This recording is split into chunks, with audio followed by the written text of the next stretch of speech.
आनंद स्वरूप का नमस्कार स्वीकार करें। ये श्रृंखला का 13वां वीडियो है। इस वीडियो में हम ज्योतिष, न्यूमेरोलॉजी, टैरो कार्ड रीडिंग, वास्तुशास्त्र ये सब क्या है वह देखेंगे। पर उसके पहले मैं आपको याद दिला दूं कि अगर आपने पिछले सभी वीडियो ना देखे हो तो आपको इस वीडियो में समझ में नहीं आएगा और सब कुछ गलत लगेगा। इसलिए आपसे विनती है कि इस श्रृंखला में पहले नंबर के वीडियो से शुरू करके देखें ताकि पूरी बात आपको समझ में आए। मेरे सभी वीडियो की लिंक ये वीडियो के डिस्क्रिप्शन में दी है और आप मेरी चैनल में प्लेलिस्ट में जाकर भी सभी वीडियो ढूंढ सकते हैं। चलिए तो विषय को आगे देखें।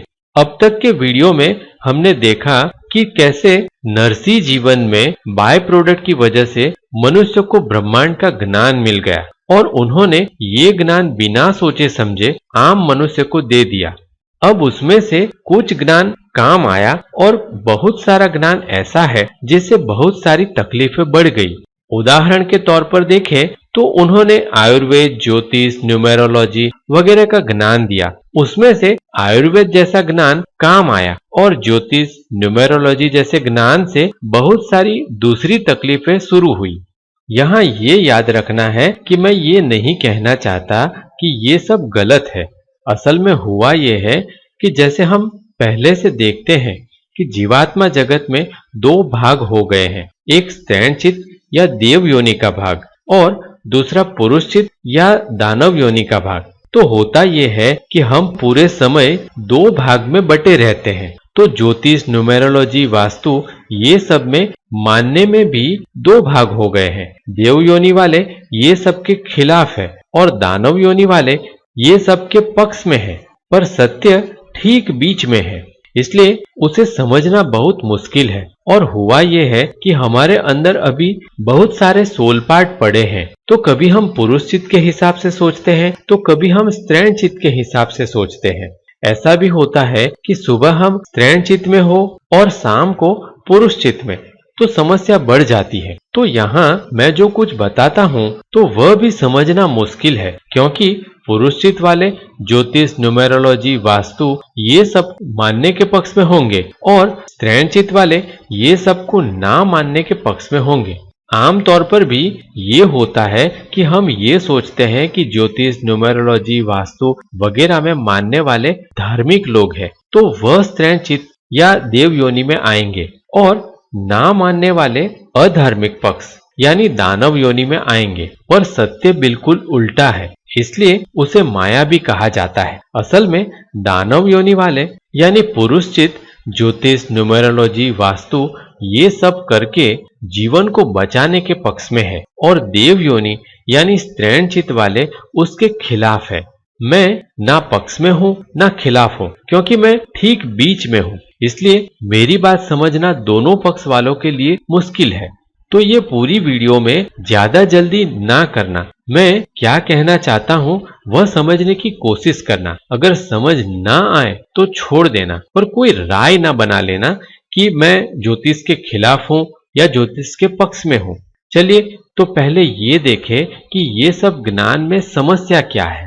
ऐसे हजारों साल पहले मनुष्य के पास ऐसा बहुत सा ज्ञान था कि जिससे वह बहुत अद्भुत काम कर सकता था। ऐसा भी माना जाता है कि तब मनुष्य हवा में उड़ सकता था, एक साथ दो जगह पर रह सकता था और हवाई जहाज जैसे यंत्र भी बनाए थे और उसके पास ऐसी मानसिक शक्तियां थी कि जिससे वह असाधारण काम कर सकता था। पर यह सब कुछ नष्ट कर देना पड़ा। गाजा का पिरामिड उसका उत्तम उदाहरण है। पिरामिड को देखें तो वह करीब 2500 BCE यानी आज से करीब 4500 वर्ष पहले बनाया गया था और उसकी ऊंचाई 481 फीट की है और उसमें जो पत्थर का उपयोग किया गया है वह एक एक पत्थर करीब 2500 किलो के हैं। तो प्रश्न ये होता है कि इतने वर्ष पहले इतने भारी पत्थर इतनी ऊंचाई पर उन्होंने कैसे रखे होंगे। दूसरी बात यह है कि उनके सभी पत्थर रेक्टेंगुलर यानी समकोण में है। तो प्रश्न ये होता है कि वह पत्थर उन्होंने कहाँ काटे होंगे। क्योंकि पिरामिड के आसपास हजारों किलोमीटर तक कहीं भी पत्थर काटे जाने का कोई निशान नहीं है। तो ये बताता है कि वह लोग पत्थर कहीं और से काटकर ही लाए होंगे। अब ऐसी भी मान्यता है कि वह लोग वह पत्थर मानसिक शक्तियों से उठाकर इतने ऊपर ले जाते थे। हमें पिरामिड से ज्यादा लेना देना नहीं है, पर हम सिर्फ ये देखना चाहते हैं कि उनके पास ऐसी मानसिक शक्तियां थी कि जिससे वो बड़े बड़े काम करते थे। ऐसा ही उदाहरण हमारे भारत में भी है, जो कि ज्योतिर्लिंगों का एक सीध में होना है। इतने वर्षों पहले अगर उनके पास कोई हवाई जहाज या गूगल मैप नहीं था, तब उन्हें कैसे पता चला कि ये सब जगह एक सीधी लाइन में है? तो ये बताता है कि उनके पास कोई मानसिक शक्तियां थी जिससे ये सब उन्हें पता चलता था। ये तो मानसिक शक्तियों के कुछ उदाहरण है, पर ऐसे भी कहा जाता है कि उनके पास इससे भी बड़ी बड़ी कई मानसिक शक्तियां थी। पर होता यह है कि जब मनुष्य के पास कोई भी शक्ति हो तो उसका सही इस्तेमाल कम होता है और गलत इस्तेमाल ज्यादा होता है। जैसा हम आज भी देखते हैं कि परमाणु शक्ति की एक बात मनुष्य ने जानी, तो उसका सही इस्तेमाल ये था कि उस ऊर्जा को बिजली के रूप में उपयोग किया जाए। अगर हम परमाणु ऊर्जा का इस्तेमाल बिजली के रूप में करें तो पूरी पृथ्वी को करीब करीब मुफ्त में बिजली मिल सके। पर मनुष्य यह शक्ति का उपयोग सिर्फ दूसरे मनुष्यों को मारने में ही करता है। आप जानते ही हो कि अणु बम से हिरोशिमा और नागासाकी नाम के 2 शहरों को उड़ा दिया गया और उसमें लाखों लोग मर गए। तो ये बताता है कि मनुष्य शक्ति का उपयोग हमेशा ही गलत तरीके से करता है। तो मानसिक शक्तियों का भी गलत इस्तेमाल ही होने लगा था, इसलिए ऐसी जरूरत पड़ी कि वह ज्ञान को नष्ट कर दिया जाए। देव योनि वाले चाहते हैं कि ये ज्ञान नष्ट कर दें और दानव योनि वाले ये ज्ञान का उपयोग करके प्रकृति से लड़ना चाहते हैं। तो दोनों आत्माएं मनुष्य के दिमाग में बातें डालकर कुछ न कुछ करवाते रहते हैं। यह सब पुराना ज्ञान पुस्तकों में लिखकर नालंदा विद्यापीठ में रखा गया था। देव योनि वाले जानते थे कि ये ज्ञान का गलत इस्तेमाल ही हो रहा है, इसलिए उसे नष्ट करने के लिए नालंदा विद्यापीठ पर सबसे पहला हमला हूण शासक मिहिर कुल ने करीब 455 की साल में किया, पर वह उसे पूरा नष्ट नहीं कर पाया। तो फिर से गौड़ राज्य के राजा ने करीब 610 की साल में नालंदा को नष्ट किया, तब भी पूरी तरह से नष्ट नहीं हो पाया। तो आखिर में खिलजी ने 1193 में पूरी तरह से नष्ट किया। तो वहां रखा सारा ज्ञान तो नष्ट हो गया, पर यहाँ वहां दूसरे किसी जगह पर कुछ पुस्तकें रह गई, उसी में से ये थोड़ा ज्ञान वापस आ गया। पर देव योनि वाले जानते हैं कि इसकी कोई जरूरत नहीं, इसलिए वह बार बार लोगों को बताते रहते हैं। तो चलिए एक एक विधि को देखें कि वह क्या है और उसमें क्या तकलीफ है। पहले एस्ट्रोलॉजी यानी ज्योतिष शास्त्र, पामेस्ट्री यानी हस्तरेखा शास्त्र और इरिडोलॉजी यानी आंख की पुतलियों को देखकर भविष्य देखने की रीत के बारे में देखते हैं। इस श्रृंखला में हम पहले से ही देख रहे हैं कि हमारा शरीर और ये पूरा विश्व सब कुछ ऊर्जा स्वरूप है।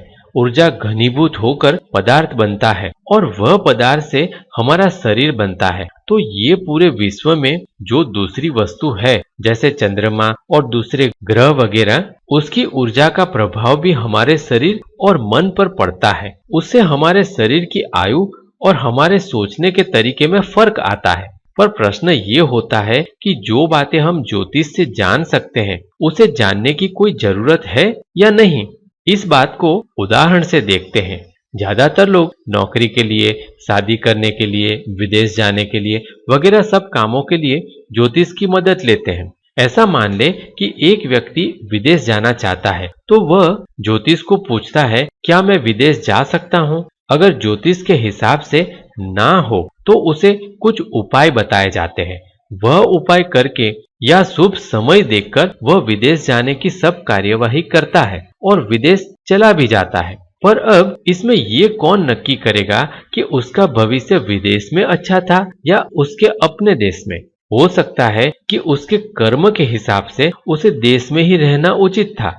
वह कुछ बातें सीखने के लिए यहाँ आया था, अब वह विदेश चला गया तो वह बातें पूरी नहीं हो सकती, यानी उसका पूरा जन्म बेकार हो गया। अब वह बातें सीखने के लिए यानी कर्मों को पूरा करने के लिए उसे वापस आना पड़ेगा। इस बात को एक उदाहरण से समझाता हूं। मैं ऐसे व्यक्ति को जानता हूं कि जो बहुत लोभी है। उनकी उम्र करीब 65 साल की होगी। उनके पास बहुत सारा रुपया, मकान, सब कुछ है। बिना नौकरी के भी उनके पास इतना पैसा आता है कि वह राजा की तरह रह सकता है। पर वह व्यक्ति अभी भी नौकरी करता है। हर बार ज्योतिष को देखकर बराबर समय और सब कुछ करके नौकरी ले लेता है, नौकरी करता है और उसकी लोभी वृत्ति के लिए नौकरी से निकाल दिया जाता है। फिर से वही ज्योतिष का चक्कर शुरू हो जाता है। तो ये बताने का मतलब ये है कि ये व्यक्ति ने पहले से ही नक्की कर लिया है कि नौकरी करके बहुत सारे रुपये कमाने हैं। अब वह पूरा करने के लिए ज्योतिष वगैरह देखता रहता है। अब ये व्यक्ति ये नहीं देखता कि उसे नौकरी की कोई जरूरत ही नहीं, ना ज्योतिष की जरूरत है। उसे ये समझने की जरूरत है कि मैं मेरा लोभ और संग्रह करने की वृत्ति कम करूं और मेरे पास जितने रुपये हैं उसमें आराम से जीवन जी लूं। पर वह व्यक्ति ज्योतिष को पकड़कर अपने लोभ को नहीं देखता। तो अब वह लोभ ना करने का पाठ पढ़ने के लिए उसे वापस जीवन में आना पड़ेगा। अब आप ये कहोगे कि मेरे पास तो पैसे नहीं है, तो मैं तो नौकरी के लिए ज्योतिष देख सकता हूं। पर ऐसा नहीं है। आपको ये देखना चाहिए कि आपके पास नौकरी क्यों नहीं है। वह देखने से आपको आपकी कार्मिक पैटर्न पता चलेगी। वह बदलने पर परिस्थिति बदल जाएगी। यहाँ इस पृथ्वी पर हमारे साथ जो कुछ होता है उसमें सिर्फ और सिर्फ हमारी गलती होती है, किसी दूसरे की कोई गलती नहीं है। तो अगर हम हमारी गलती ठीक कर ले तो समस्या मिट जाती है। और एक उदाहरण देखें तो जो व्यक्ति की शादी नहीं होती वह भी ज्योतिष देखते हैं। उन्हें बताया जाता है कि आपके हाथ में या भाग्य में लग्न की रेखा है ही नहीं। तो फिर उल्टे सीधे उपाय किए जाते हैं और शादी करवा दी जाती है। कुछ लोगों का ऐसा भी होता है कि शादी के बाद कुछ विघ्न आने वाला हो, तो किसी व्यक्ति से शादी करने से पहले तुलसी के पौधे के साथ शादी करवा दी जाती है। ऐसे सब उपाय करने के बाद कुछ शादी चल जाती है, कुछ में समस्या आती है। पर वह व्यक्ति जो कार्मिक पैटर्न पूरी करने आया था वह पूरी नहीं होती, तो पूरा जीवन बेकार हो जाता है। क्योंकि प्रश्न ये था कि क्यों उसकी शादी नहीं होती या उसकी शादी में बाद में विघ्न क्यों आएगा। पर हम वह नहीं देखते और शादी करने के उपाय देखते रहते हैं। तो ज्योतिष के बारे में मेरा कहना सिर्फ इतना है कि ज्योतिष हमारे जीवन में जो प्रभाव डालता है उसमें से 90% प्रभाव हम हमारे मन से ही ठीक कर सकते हैं। तो ज्योतिष को समझने से अच्छा है कि हम हमारे मन को समझें। अगर हम ज्योतिष सिर्फ जानकारी के लिए देखें, जैसे ये जानने के लिए कि मेरी शादी होगी या नहीं, या मुझे नौकरी मिलेगी या नहीं, अगर उत्तर ना में आता है तो वह हमें स्वीकार करना चाहिए। उसे ठीक करने के उपाय नहीं करने चाहिए। उदाहरण के तौर पर यह कहा जाए कि आपकी शादी नहीं हो सकती, तो ये देखना चाहिए कि मैंने ऐसी क्या गलती की है या मुझे अकेले रहने में क्या सीखना है।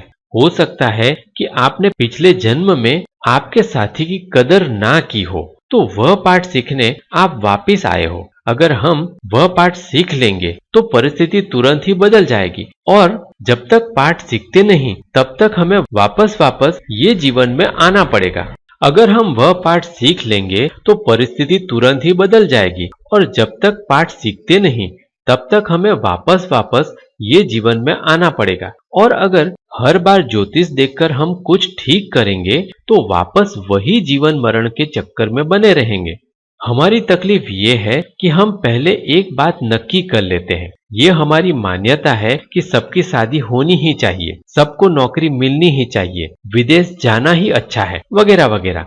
तो उस मान्यता के हिसाब से हम नक्की कर लेते हैं कि मुझे ऐसा करना ही है, और फिर उसके मुताबिक ज्योतिष से करवाने के लिए उल्टे सीधे रास्ते ढूंढते हैं। तो ये जो रास्ते बताए जाते हैं वह नहीं करना चाहिए। जीवन हमें जो दे रहा है उसमें मेरी क्या गलती है वह देखनी है।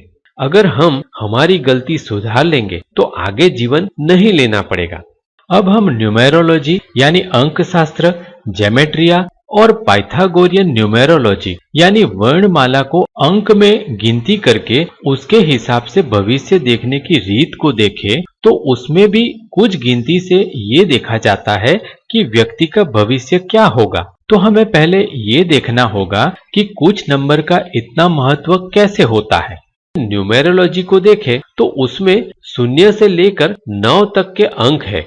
वह अंक आत्मा की अवस्था बताते हैं। जैसे हम पिछले वीडियो में देख गए हैं कि पहले सिर्फ डार्क एनर्जी होती है, उसमें से पदार्थ, शरीर और जीवन आता है। तो जब जीवन नहीं होता और सिर्फ डार्क एनर्जी होती है उसे शून्य कहा गया है। फिर पदार्थ से हमारा शरीर बनता है और जीवन आता है और उसमें 7 चक्र होते हैं।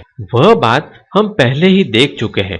तो वह 7 चक्र 1 से 7 नंबर से बताए जाते हैं। फिर जब व्यक्ति चक्रों को समझ से पार कर लेता है और अभी शरीर में होता है तो वह स्थान 8 नंबर से बताया जाता है। और फिर जब शरीर छोड़ देता है तो वापस परम ऊर्जा में एक हो जाता है, पर तब उसे पूरी समझ आ गई होती है तो उसे 9 नंबर से बताया जाता है। तो 0 से शुरू करके पूर्ण होने में हमें 0 से 9 की यात्रा करनी पड़ती है। ये पूरी यात्रा में 3 मुख्य पड़ाव है, 3, 6 और 9। 3 का अंक शुरुआत बताता है, 6 का अंक मध्य स्थिति बताता है और 9 का अंक पूर्णता दिखाता है। जैसे हम चक्रों वाले वीडियो में देख ही चुके हैं कि तीसरे मणिपुर चक्र से संदेह और विचार शुरू होते हैं, तो वहीं से व्यक्ति की आध्यात्मिक यात्रा शुरू होती है। 6 नंबर पर आध्यात्मिक यात्रा की मध्य स्थिति आती है और 9 नंबर पर यात्रा खत्म हो जाती है। इसी बात को अलग तरीके से देखें तो हम पहले से देख रहे हैं कि ये पूरा विश्व ऊर्जा स्वरूप है और सब कुछ फ्रीक्वेंसी में चलता है। अभी विज्ञान को जितनी फ्रीक्वेंसी ज्ञात है उसे देखें तो उसमें भी जो भाग हम देख सकते हैं वह बहुत छोटा है और उसमें हम 7 रंग देख सकते हैं। यानी ऐसा भी कह सकते हैं कि पहले काला यानी ब्लैक रंग था, उसमें से 7 रंग red, orange, yellow, green, blue, Indigo और वायोलेट दिखते हैं और फिर वह पूरा प्रकाश यानी सफेद व्हाइट हो जाता है और बाद में वापस डार्क एनर्जी में एक हो जाता है। तो ये 7 रंग ही हमारे शरीर के 7 चक्र के रंग बताए गए हैं। यानी मेरे कहने का कुल मतलब इतना है कि ये पूरे विश्व की बातें कुल मिलाकर 9 भाग में विभाजित की जा सकती है। वही 9 भाग 0 से 9 के अंक से बताए जाते हैं। तो हमारे जीवन की सारी बातें ये भाग के हिसाब से ही चलती है। यानी ऐसा समझे कि अगर कोई व्यक्ति स्वादिष्ठान चक्र पर काम कर रहा है तो उसके जीवन में 2 नंबर का महत्व ज्यादा होगा। अब यहाँ मैं आपको ये भी याद दिला दूं कि जैसा हमने चक्रों वाले वीडियो में देखा है कि मनुष्य में 1 से 5 चक्रों का महत्व ही अधिक होता है। तो ये मत सोच लेना कि मेरी जन्म तिथि 7 या 8 है तो मैंने सब चक्र पार कर लिए हैं। नंबर सिर्फ इतना बताते हैं कि इस जन्म में आप ये चक्र पर ज्यादा काम करोगे। हो सकता है कि आपने अभी तक चक्र पार ना किया हो। ये सब हम चक्रों वाले वीडियो में देख ही चुके हैं, पर यहाँ पर प्रश्न ये होता है कि ये नंबर देखकर हम जीवन को ठीक करने की कोशिश क्यों करें? क्योंकि जैसे हमने ज्योतिष वाले भाग में देखा वही यहाँ भी लागू होता है कि हम पहले ये नक्की कर लेते हैं कि मुझे विदेश जाना है, फिर उसके मुताबिक न्यूमेरोलॉजी देखते हैं कि विदेश जा सके उसके लिए कौन सी तारीख को क्या करना चाहिए। पर यहाँ पर भी यही बात आती है कि अगर हम न्यूमेरोलॉजी से एक बात कर लेते हैं तो जो हम सीखने आए थे वह रह जाता है। जैसा मैंने ज्योतिष वाले भाग में बताया वैसे ही न्यूमेरोलॉजी में भी ये होता है कि उसके पूरे प्रभाव में से 90% हम हमारे मन से ठीक कर सकते हैं। मैंने अपने खुद के जीवन में ऐसा देखा है कि अगर हमारा मन ठीक हो तो हमें जो नंबर चाहिए वही अपने आप आता है। उदाहरण के लिए ऐसा मान ले कि जब आप गाड़ी खरीदने जाते हैं तो आप सोचते हैं कि न्यूमेरोलॉजी के हिसाब से मेरे लिए जो नंबर अच्छा है वह नंबर लूं। पर मेरा देखना यह है कि अगर हम परम ऊर्जा के सीधे मार्गदर्शन में कुछ काम करते हैं तो गाड़ी अपने आप वही नंबर की आएगी जो आपके लिए अच्छा होगा। वैसा ही वास्तु और फेंगशुई में भी होता है। अगर आप परम ऊर्जा के सीधे मार्गदर्शन में घर बनाते हो तो वह अपने आप उसी प्रकार से बनता है। अभी हमारी सब बातें उल्टी इसलिए हो रही है क्योंकि हम सब कुछ देव और दानव योनि के विचारों को पकड़कर करते हैं। मेरा अपना अनुभव कहूँ तो मैंने जब नया घर बनवाया तब मैं वास्तु वगैरह में नहीं मानता था, पर परमात्मा को प्रार्थना करके एक मित्र की सलाह लेकर घर बनवा डाला। फिर जब मुझे जीवन में बहुत सारी तकलीफ हुई तब मैंने वास्तु के बारे में भी देखा तो पता चला कि मेरे मित्र ने मेरा घर ज्यादातर वास्तु के हिसाब से ही बनाया था और सिर्फ एक दो बातें ही गलत थी। तब मैंने वास्तु के बहुत से नुस्खे जैसे कि पिरामिड लगाना, कोई मूर्ति लगाना, कछुआ रखना वगैरह सब किया, पर उससे कुछ ठीक नहीं हुआ। फिर मैंने सब कुछ निकाल दिया। बाद में मुझे पता चला कि जो बातें गलत थी उसमें मुझे मेरे मन में सुधार करना था। तो जब वह जाना तो मैंने मेरे मन में सुधार किया, तो आज भी घर उसी प्रकार का है, वास्तु के हिसाब से गलत ही है, पर मुझे मेरे जीवन में वह तकलीफ नहीं है। मेरे जीवन में से वह तकलीफ निकल गई। तो मेरे कहने का मतलब इतना है कि हमें ज्योतिष, न्यूमेरोलॉजी और वास्तु की फिक्र छोड़कर हमारे मन की फिक्र करनी चाहिए, क्योंकि हमारा मन 90% ठीक कर सकता है। अगर हम 90% ठीक कर लेंगे तो 10% समस्या भी नहीं रहेगी। तो मेरा कहना यह है कि ये सब ज्ञान सही है, पर उसमें उपाय करना गलत है। जैसा हमने पिछली वीडियो में देखा, वैसे जब हम शरीर पसंद करते हैं तो उसमें ये भी होता है कि ज्योतिष, न्यूमेरोलॉजी वगैरह हमारे जीवन में क्या असर करेंगे। यानी हमारे जीवन में जो नंबर महत्वपूर्ण होने वाला हो वही तारीख को हम पैदा होते हैं और वही समय जगह पर पैदा होते हैं। जहां जैसा हमें जरूर हो वैसा ज्योतिष हो। तो हमें ये देखना चाहिए कि ज्योतिष, न्यूमेरोलॉजी, वास्तु वगैरह की वजह से जो समस्या खड़ी हो रही है वह क्या है, उससे मुझे क्या सीखना है। ज्योतिष, न्यूमेरोलॉजी, वास्तु वगैरह सब देखकर उसको ठीक करने के उपाय करने की बजाय हमारे मन को बदलना चाहिए, तो सब कुछ अपने आप बदल जाएगा। यानी ज्योतिष, न्यूमेरोलॉजी, वास्तु वगैरह से हमें जो पता चलता है वह सही है, पर उसको ठीक करने के लिए जो उपाय बताए जाते हैं कि पिरामिड लगा लो, कोई नंग की विटी पहन लो, इतनी कंवारी कन्या को या ब्राह्मण को खाना खिला दो, ये सब उपाय कोई काम के नहीं है। उदाहरण के लिए बताऊं तो ज्योतिष ये बताते हैं कि कुछ तकलीफ है तो 1,00,000 बार ये श्लोक बोलो। अब हमने उसमें भी तरकीब निकाल ली है कि हम खुद वो श्लोक नहीं बोलते, पर कुछ पैसे देकर ब्राह्मण को बोल देते हैं कि वह मेरे बदले बोल देगा। अब इससे कोई फायदा नहीं होगा। जो ज्ञानी जन ने ये बोला होगा कि 1,00,000 बार ये श्लोक बोलो, उन्होंने ये समझकर बोला था कि ये श्लोक बोलते बोलते व्यक्ति समझेगा कि मैं क्या बोल रहा हूँ, पर हम वह बोलते ही नहीं, किसी और से बुलवाते हैं या श्लोक की ऑडियो रख देते हैं। अगर हम श्लोक बोलते भी है तो वह संस्कृत में होता है, इसलिए हम उसे समझ ही नहीं पाते। अगर बार बार बोल के या पढ़कर हम उसे समझ ले तो हमारा मन बदल जाता है, तो उससे फायदा हो सकता है, पर बिना समझे कोई फायदा नहीं होता। उदाहरण के लिए जैसे गायत्री मंत्र है, ओम भूर्भुवस्वः तत्सवितुर्वरेण्यम भर्गो देवस्य धीमहि धियो यो नः प्रचोदयात्। अब अगर ये श्लोक को मैं संस्कृत में बोलता हूँ तो मुझे कुछ समझ में नहीं आता। जब ये श्लोक लिखा गया तब सब लोग संस्कृत ही बोलते थे, तो उन्हें पता चलता था कि मैं क्या बोल रहा हूँ। आज हमें पता नहीं चलता, तो इसी का हिंदी अनुवाद करके देखे तो वह होता है, उस प्राण स्वरूप, दुख नाशक, सुख स्वरूप, श्रेष्ठ, तेजस्वी, पाप नाशक, देव स्वरूप परमात्मा को हम अपनी अंतरात्मा में धारण करें। वह परमात्मा हमारी बुद्धि को सच्चे मार्ग में प्रेरित करे।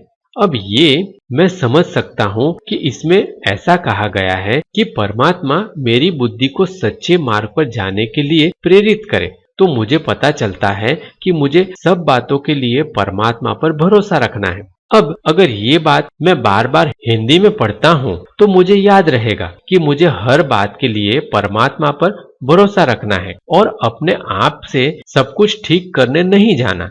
तो कहने का कुल मतलब इतना है कि ज्योतिष, न्यूमेरोलॉजी, वास्तु वगैरह सब में जो उल्टे सीधे उपाय बताए जाते हैं वह नहीं करना चाहिए, पर सीधे परमात्मा पर भरोसा रखना चाहिए। इस बात को हम रोजाना जो काम करते हैं या कुछ खरीदते हैं उसमें भी देख सकते हैं। जैसे हम कुछ काम करने से पहले ये देखते हैं कि अभी समय कैसा चल रहा है, या ये कौन सा नंबर है, या वास्तु ठीक है या नहीं।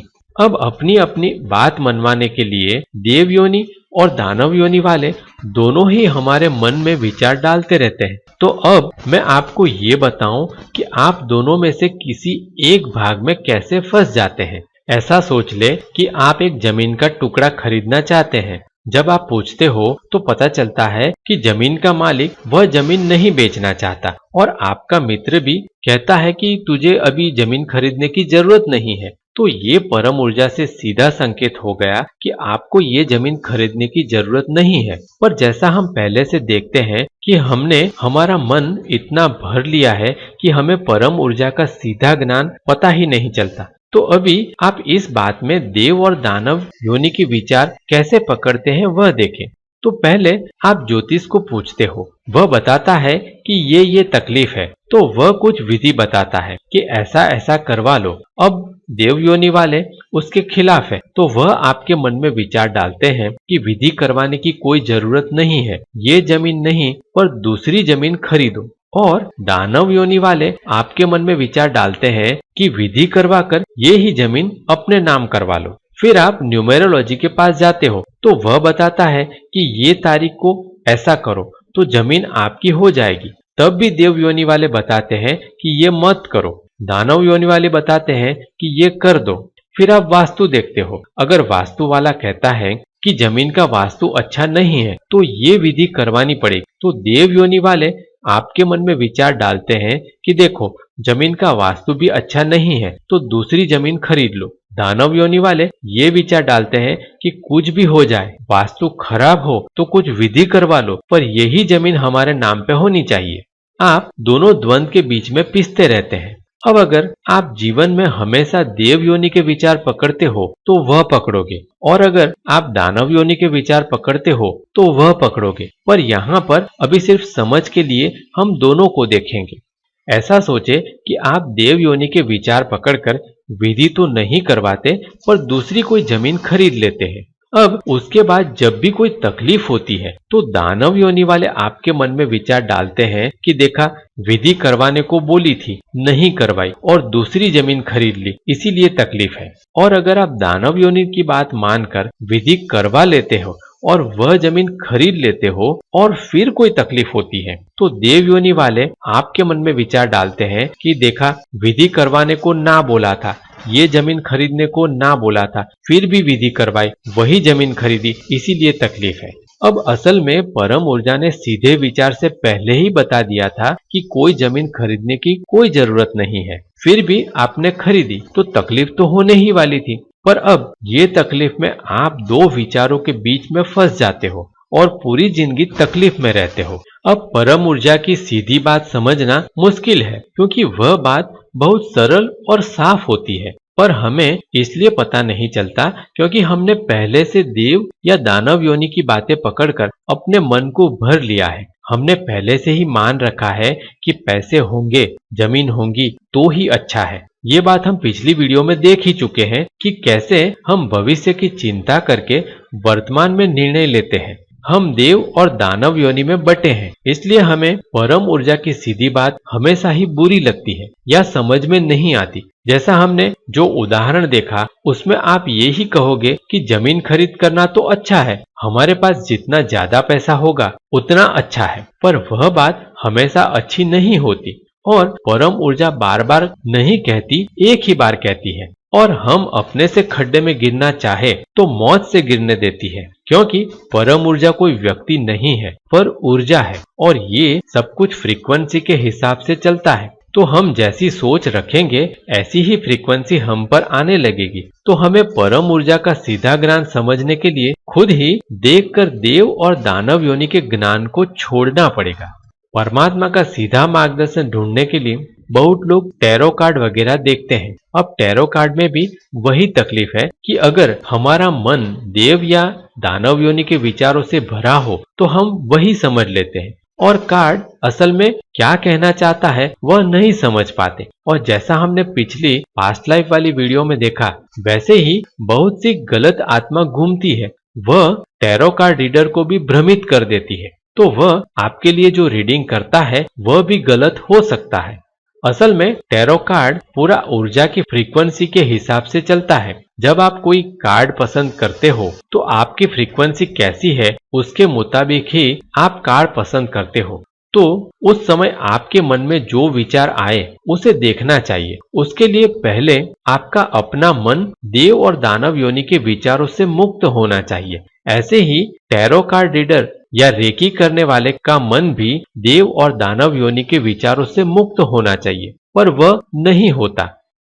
जब आप अपने लिए टैरो कार्ड पढ़ते हो या रेकी करते हो या कोई कार्ड रीडर आपके लिए कार्ड पढ़ता है या रेकी करता है, तो दोनों ही देव और दानव योनि के विचारों में फंसे होते हैं। तो रीडिंग या रेकी कैसे सही होगी?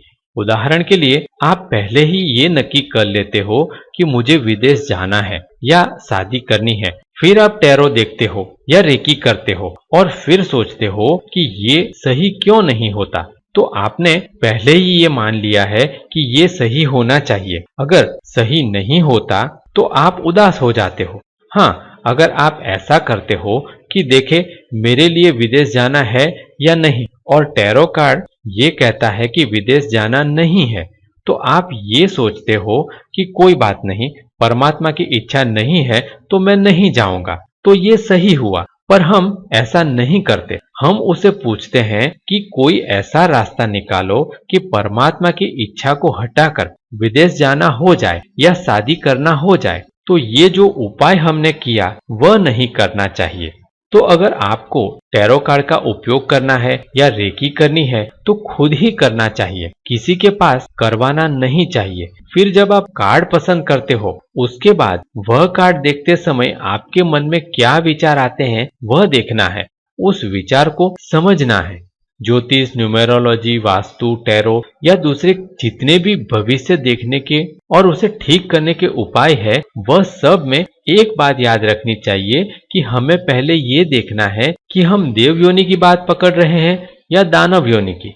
अगर हम देव या दानव योनि के विचारों को पकड़े बिना ये सब देखते हैं तो ही हमें सही रास्ता मिल सकता है। आशा है कि आप मेरी बात समझ गए होंगे कि हम हमारी मान्यता के हिसाब से पहले जो बात नक्की कर लेते हैं कि ऐसा होना चाहिए वह नहीं करना है।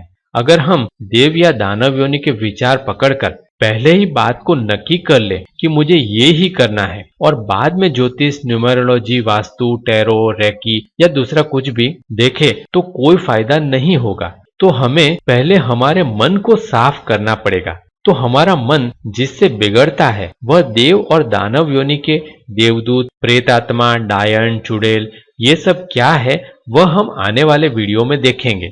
ये वीडियो देखने के लिए आपका बहुत बहुत आभार। ये वीडियो आपको पसंद आया हो तो लाइक, शेयर और सब्सक्राइब जरूर करें। धन्यवाद।